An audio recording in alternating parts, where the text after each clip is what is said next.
Murad, həvəskar şahmatçıyam. Bugün şahmat dərsimizin 16-cı dərsidir. Onu qeyd etmək istəyirəm ki, rus və Azərbaycan dillərində onlayn dərslər keçirilir. Aşağıdakı nömrə ilə də əlaqə saxlaya bilərsiniz. Bugünlərin dərsimiz deməli necə uşaq matından, yəni детский matdan qorunmaq olar. Burada deməli uşaq matı necə olur?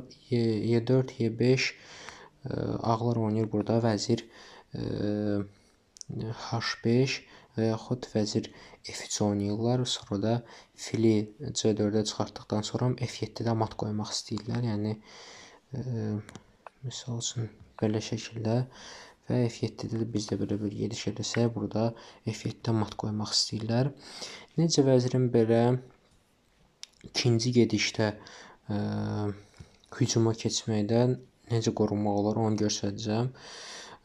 Deməli, ilk gedişimiz elə atla da atçı 6 oynayırıq, piyadamızı qoruruq. Çünki əgər biz misal üçün belə oynasaq, burada bizdə vəziyyət çox pis olur. Çünki ağlar bizim topumuzu da piyadamızı da götürür. Ona görə ilk növbədə G5-dəki piyadanı qoruyuruq.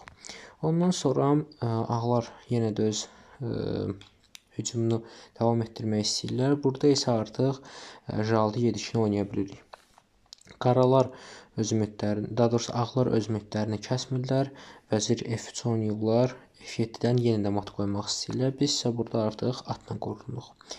Burada da çox populyar bir gediş var ağlar üçün. Çox şahmatçı belə oynayır.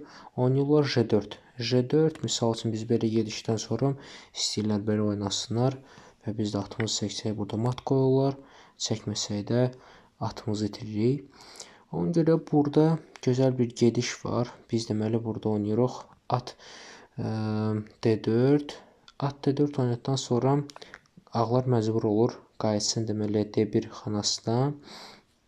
Biz isə burada oynayırıq D5. Artıq biz hücuma keçməyə başlayırıq. Çünki vəziri başladığı xanadan, yəni ilk növbədə olduğu xanaya göndəririk. Və buna görə də bizdə temp olur. Ona görə də artıq oyunda üstünlük bizə keçir. Biz deməli hücum eləməyə başlayırıq. Oynayırıq vəzir D5. Vəzir D5 gedişindən sonra ağlar əlbəttə ki piyadanı piyada ilə vurur. 7 oynayırlar.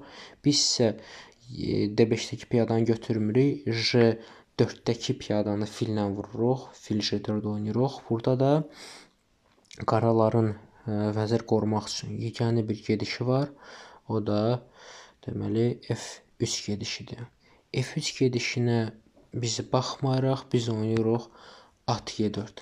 At Y4 oynadıqdan sonra aydın məsələdir. Əgər atı vursalar biz vəziri götürürük.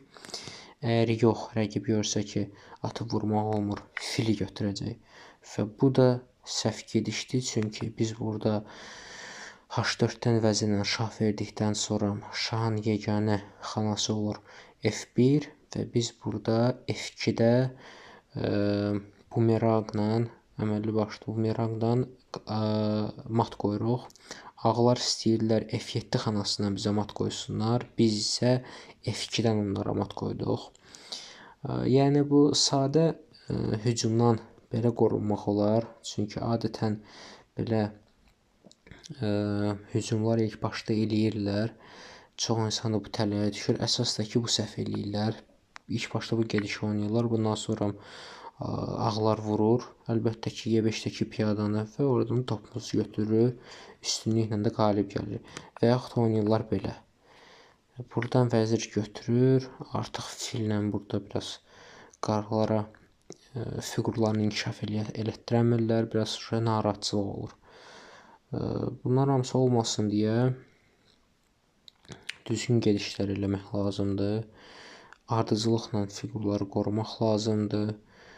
Yəni sonra da hücuma keçmək lazımdır. Çünki heç bir yaxşı şahmatçı ilk növbədə ikinci gedişdə öz vəzirini çıxardıb hücuma gedə bilməz. Çünki yüngül fiqurlar olmadan, fiqur inkişaf etməmiş vəzir heç nədir bir növ.